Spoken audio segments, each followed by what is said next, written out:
प्यारे बच्चों, 9वीं कक्षा के विज्ञान के 4th चैप्टर परमाणु की संरचना के 3rd लेक्चर में आपका स्वागत है।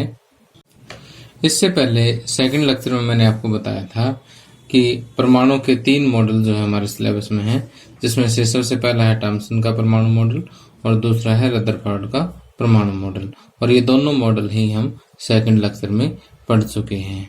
आज की इस लेक्चर में मैं आपको ये बताऊंगा कि रदरफोर्ड के परमाणु मॉडल में क्या कमी रह गई थी, और उसके बाद हम बोर का परमाणु मॉडल पढ़ेंगे और ये भी देखेंगे कि जो रदरफोर्ड के परमाणु मॉडल में जो कमी रह गई थी उसको बोर ने किस तरह से दूर किया। अब देखिए कि रदरफोर्ड के परमाणु मॉडल में क्या कमी रह गई, ये समझने से पहले हमें क्लार्क मैक्सवेल का चुंबकीय विकिरण सिद्धांत समझना होगा। कि क्लार्क मैक्सवेल ये कहता है कि जब भी कोई आवेशित कण एक वृत्ताकार पथ में घूमता है, जब भी कोई आवेशित कण एक वृत्ताकार पथ में घूमता है तो वो ऊर्जा मुक्त करता रहता है। तो यही बात जो है वो क्या है, मैक्सवेल का चुंबकीय विकिरण सिद्धांत है। अगर इसको हम और अच्छी तरह से मैक्सवेल थ्योरी को पढ़ें तो ये है कि जब भी कोई आवेशित कण त्वरित गति में होता है, कैसी गति में होता है, त्वरित गति में होता है, तब वो ऊर्जा मुक्त करता है, ऊर्जा छोड़ता रहता है। तो त्वरित गति का मतलब ये होता है कि यदि कोई कण सीधी रेखा में चले तो उसकी गति जो है वो प्रति सेकंड बढ़ती रहनी चाहिए, यानी इकाई समय में उसकी गति जो है वो बढ़ती रहे, तो उसकी गति क्या है, त्वरित गति है। और या फिर वो इस तरह से वृत्ताकार पथ में घूमे तो भी उसकी गति क्या है, त्वरित गति है। तो त्वरित गति के बारे में हमारे आगे एक चैप्टर आएगा गति, जो इससे अगला चैप्टर मैं आपको करवाऊंगा, उसमें हम डिटेल से पढ़ेंगे। तो यहाँ देखिए कि इस सिद्धांत को हम आसान भाषा में समझे तो आवेशित कण वृत्ताकार पथ में घूमते समय या त्वरित गति के समय विकिरणों के रूप में ऊर्जा मुक्त करता है। तो यही बात क्या है, मैक्सवेल का चुंबकीय विकिरण सिद्धांत है। अब आगे आता है रदरफोर्ड के परमाणु मॉडल की कमियां। रदरफोर्ड के परमाणु मॉडल की कमियां पढ़ने से पहले मैं आपको एक बार रदरफोर्ड का परमाणु मॉडल जो हमने पिछले लेक्चर में पढ़ लिया था उसको थोड़ा सा 1 मिनट में याद करवा देता हूं कि इस मॉडल की खास बात क्या थी। यहाँ पर रदरफोर्ड ने हमें ये बताया था कि परमाणु का जो केंद्र है वो धन आवेशित होता है, छोटा होता है और भारी भी होता है, और इतना भारी होता है कि परमाणु का जो लगभग द्रव्यमान है वो इसी केंद्र के अंदर होता है, और इस केंद्र को हम क्या कहते हैं, नाभिक कहते हैं। क्या कहते हैं, नाभिक। ये परमाणु का नाभिक है और इसका साइज काफी छोटा है। इलेक्ट्रॉन जो है इसके चारों ओर वृत्ताकार पथ में चक्कर लगाते रहते हैं, ठीक। और इलेक्ट्रॉनों पर जितना ऋण आवेश होता है उतना ही धन आवेश नाभिक पर होता है। तो कुल मिलाकर के परमाणु जो है वो क्या होता है, उदासीन होता है, ठीक। तो अब इतना पढ़ने के बाद हम इसकी कमियां देखते क्या है।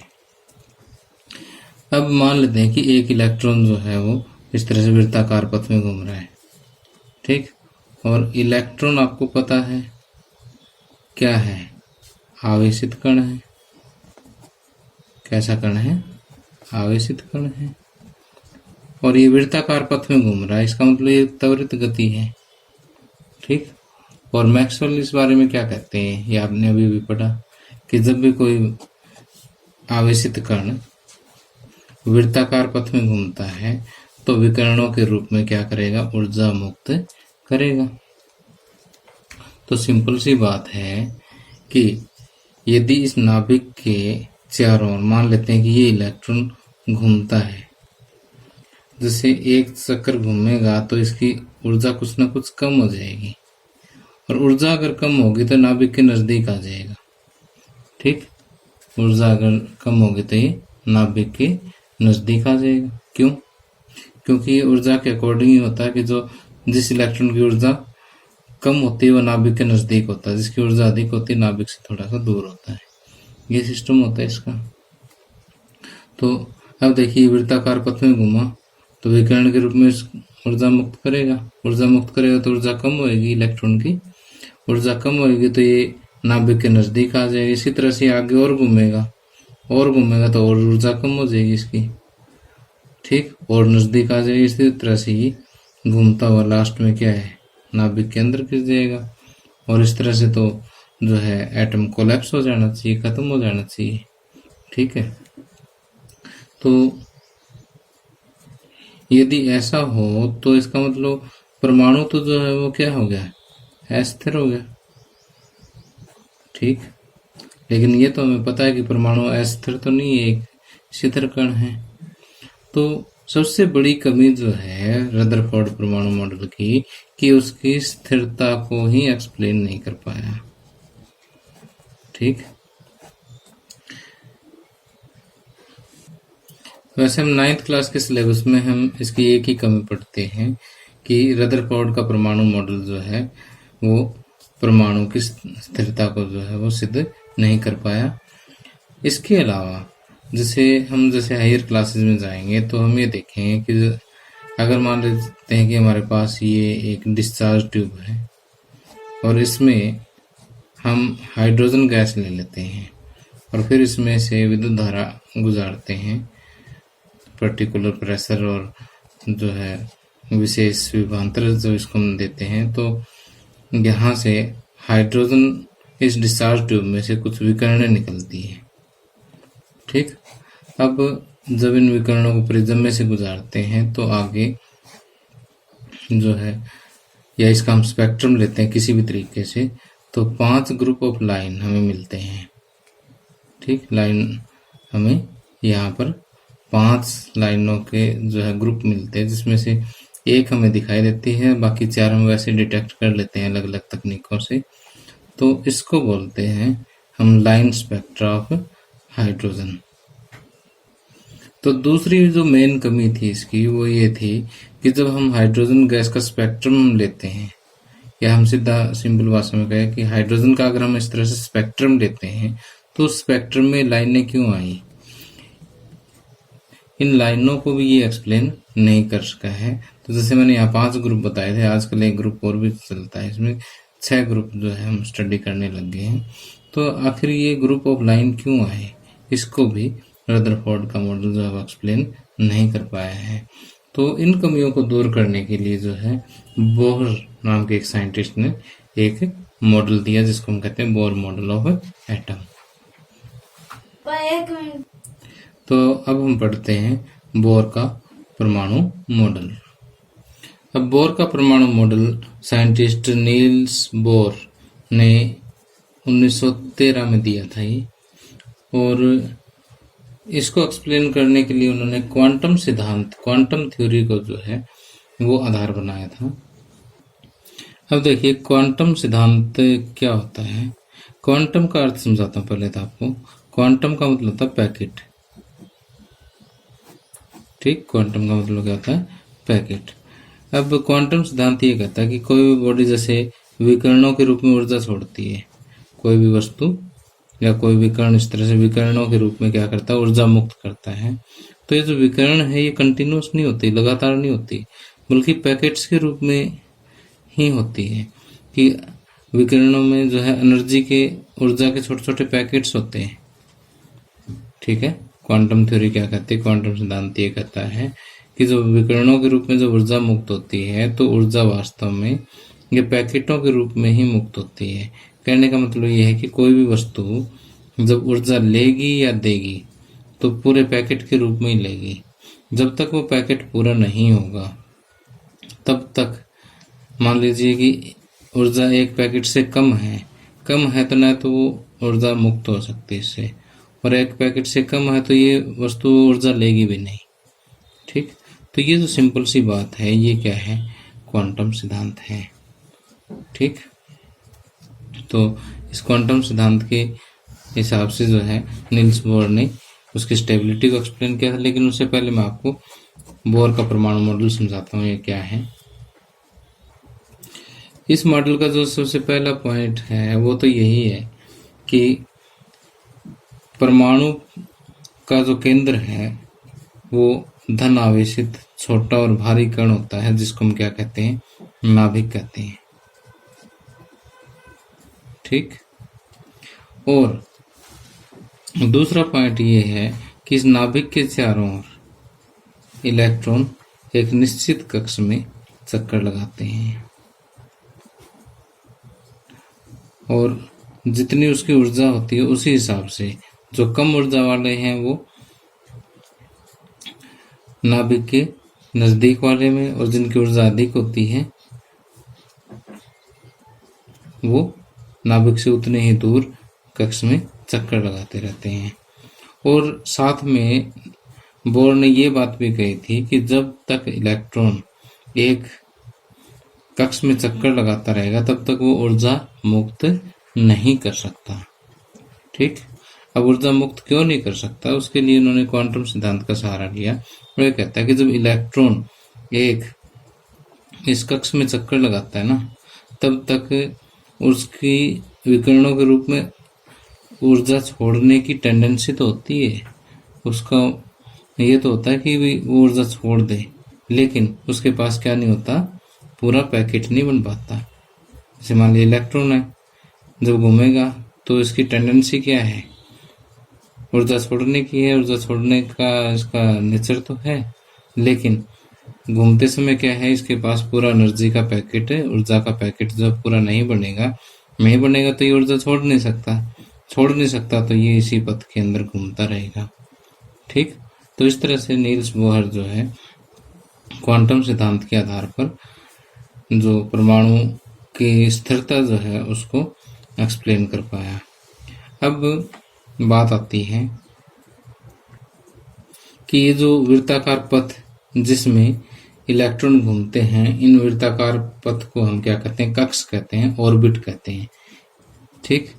क्या कहते हैं, कक्ष कह देते हैं या कोष भी कह देते हैं इसको हम। ठीक। यानी इंग्लिश में अगर बोले तो ऑर्बिट या सेल, और इनको विशेष नाम भी देते हैं, ये पहला ऑर्बिट है, ये दूसरा है, ये तीसरा है, इसी तरह से आगे चौथा, पांचवा, या फिर इसको हम पहले को के नाम दे देते हैं, दूसरे को एल, तीसरे को एम, चौथे को एन, इस तरह से हम नाम दे देते हैं। ठीक।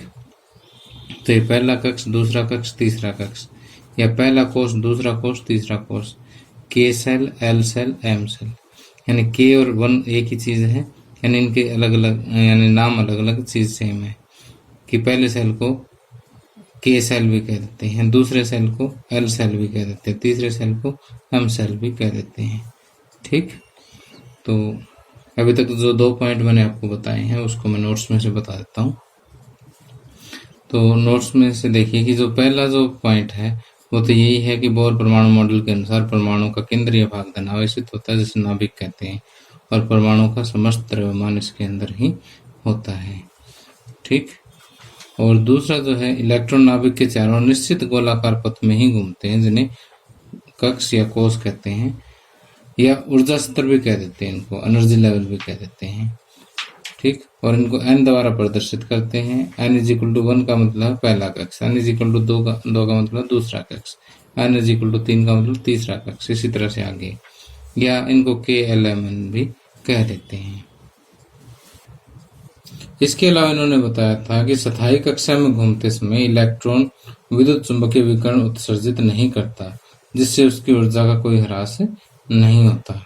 अब जो आगे जो बात लिखी है उसको मैं एक बार चित्र से समझाता हूँ, उसके बाद यहाँ से पढ़ा दूंगा। अब देखिए कि जैसे उदाहरण के लिए मान लेते हैं कि एक इलेक्ट्रॉन जो पहले कक्ष में है या के कोष में है, तो इसको मान लेते हैं कि हमने कुछ ऊर्जा दे दी। ऊर्जा देने के बाद ये एक्साइट होकर के दूसरे में भी जा सकता है, तीसरे में भी जा सकता है। ठीक। तो इस तरह से और ऊर्जा मिलेगी तो और उनसे जो ऊर्जा स्तर है उनमें भी ये पहुंच सकता है। ठीक। लेकिन जैसे मान लीजिए यहाँ वाला इलेक्ट्रॉन है, ये उठ करके या ऊर्जा लेकर के एक बार तीसरे में चला तो गया, लेकिन वहां पर ये स्थिर नहीं रह सकता, इसको वापस अपने ग्राउंड स्टेट में आना ही पड़ेगा, इसके मूल कक्ष में आना ही पड़ेगा इसको। ठीक। तो ये वापस जब आता है ना, तो जो ऊर्जा ली थी उतनी ही ऊर्जा जो है छोड़ता हुआ आएगा। ठीक।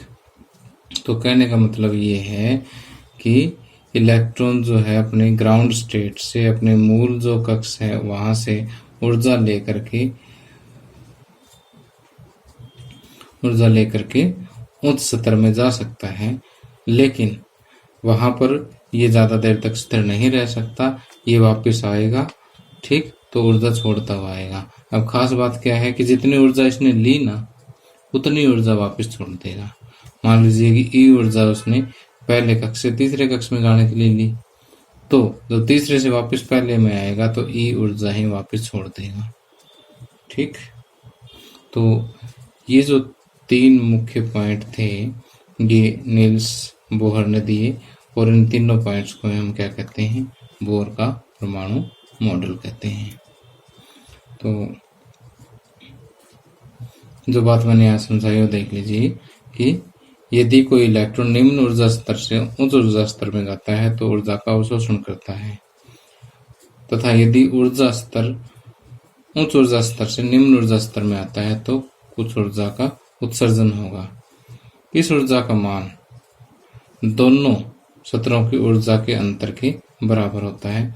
जैसे मान लेते हैं कि यहाँ पर इसकी ऊर्जा जो है, पहले कक्ष की ऊर्जा मान लेते हैं E1 है और चौथे कक्ष की ऊर्जा E4 है, तो कोई भी इलेक्ट्रॉन जो है E1 से उठ करके E4 में चला गया तो उसने कितनी एनर्जी ली, E4 माइनस E1, इतनी एनर्जी उसने ली, और जब वापस आएगा तो उतनी ही एनर्जी जो है वो छोड़ता हुआ आएगा। ठीक, उतनी ऊर्जा जो है वो छोड़ता हुआ आएगा। अब आइए इस लेक्चर के लास्ट में हम कुछ एनसीईआरटी क्वेश्चंस पर नजर डाल लेते हैं। सबसे पहला जो क्वेश्चन यहाँ पर दिया हुआ है कि परमाणु उदासीन है, इस तथ्य को थॉम्सन मॉडल के आधार पर एक्सप्लेन कीजिए, स्पष्ट कीजिए। तो जैसे थॉम्सन मॉडल में हमने देखा था कि परमाणु जो है वो एक धन आवेशित गोला होता है जिसमें इलेक्ट्रॉन जो है उसके अंदर धसे हुए होते हैं, और इलेक्ट्रॉनों पर कुल ऋण आवेश इस गोले के कुल धन आवेश के बराबर होता है, इसलिए ये क्या है, विद्युतीय रूप से उदासीन होते हैं। ठीक, अब दूसरा क्वेश्चन देखिए, कहता है कि रदरफोर्ड के परमाणु मॉडल के अनुसार परमाणु के नाभिक में कौन सा परमाणु कण है। तो जैसे मैंने आपको बताया कि परमाणु का नाभिक जो है कैसा होता है, धनावेशित होता है, और धनावेशित कण कौन सा है, प्रोटॉन है। तो यहाँ पर परमाणु मॉडल के अनुसार परमाणु के नाभिक में प्रोटॉन जो है वो विद्यमान होता है। अब थर्ड क्वेश्चन है कि 3 कक्षाओं वाले बोर के परमाणु मॉडल का चित्र बनाइए। तो यहाँ पर आपने सिंपल जो है एक चित्र ड्रा कर देना। ठीक है, यहाँ पर नाभिक दिखा दीजिए, इसके चारों 3 कक्ष दिखा दीजिए, कक्षों का नाम लिख दीजिए बस। ठीक, अब एक बात ये पूछी है, क्या अल्फा कणों का प्रकीर्णन प्रयोग सोने के अतिरिक्त दूसरी धातु की पन्नी से संभव होगा। तो यहाँ देखिए कि जैसे हमने सेकंड लेक्चर में अल्फा कण प्रकीर्णन के बारे में पढ़ा था कि वहाँ पर जो एक्सपेरिमेंट किया गया था वो सोना धातु की जो पन्नी है उस पर किया गया था। वो कहता है कि सोने के अलावा हम किसी और पे एक्सपेरिमेंट कर सकते हैं। तो देखिए कि रदरफोर्ड परमाणु मॉडल पे वापस नजर डाल लें तो जो यहाँ पर जो धातु की पत्ती ली गई थी ना, उसकी मोटाई देखो कितनी थी, 0.0004, यानी इसको 4 सेंटीमीटर, यानी इसको अगर हम देखें तो 4/10,000। ठीक, यानी 4 सेंटीमीटर का 10,000वां हिस्सा जो है इतनी पतली पत्ती ली गई थी। ठीक, तो इतनी पतली पत्ती जो है वो किसी और धातु की बनाना संभव नहीं है, वो सिर्फ सोने की बन सकती है, क्योंकि सोने के अंदर आघातवर्धकता का जो गुण होता है ना वो काफ़ी अधिक होता है, इसलिए यहाँ पर सोना ही ज़्यादा स्टेबल रहेगा। यानी जो पर्णिका या पत्ती जो ली है, पन्नी जो ली है, वो गोल्ड की ही ज़्यादा बेटर रहेगी।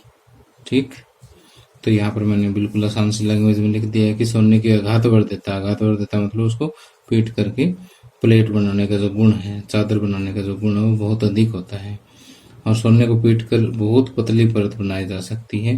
प्रयोग में लाई गई है सोने की पन्नी लगभग 1000 परमाणुओं के बराबर मोटी होती है। अन्य किसी धातु को पीटकर इतनी पतली पन्नी नहीं बनाई जा सकती, अतः किसी और धातु की पन्नी का उपयोग अल्फा कण प्रकीर्णन में प्रयोग नहीं किया जा सकता। अब आगे यहाँ पर दो छोटे छोटे क्वेश्चन और हैं। कहता है कि परमाणु के 3 अपरमाणु कणों के नाम, इलेक्ट्रॉन, प्रोटॉन, न्यूट्रॉन। बिल्कुल सिंपल है।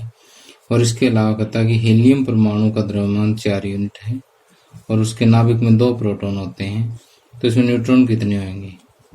तो ये जो हमारा क्वेश्चन है ये अगले लेक्चर का है। तो अब देखिए कि इस क्वेश्चन की एक्सप्लेनेशन हम नेक्स्ट लेक्चर में करेंगे। और नेक्स्ट लेक्चर में हम और क्या देखेंगे कि जैसे मैंने आपको ये बताया था, यहाँ पर बोर मॉडल के अनुसार जो है इलेक्ट्रॉन विभिन्न कक्षों में चक्कर लगाते रहते हैं। अब किस कक्ष में कितने इलेक्ट्रॉन आ सकते हैं, ठीक, इसके लिए भी हमारे पास 2 नियम हैं। उन नियमों को हम समझेंगे और विभिन्न तत्वों के जो परमाणु हैं उनमें जो हम इलेक्ट्रॉन भरना सीखेंगे, उनका इलेक्ट्रॉन विन्यास लिखना हम सीखेंगे। बहुत ही इम्पोर्टेंट लेक्चर है अगला लेक्चर, तो उसको भी आप लोगों ने मिस नहीं करना है। तो आज का मेरा आपको लेक्चर कैसा लगा मुझे कमेंट करके ज़रूर बताना। Thank you, have a nice day.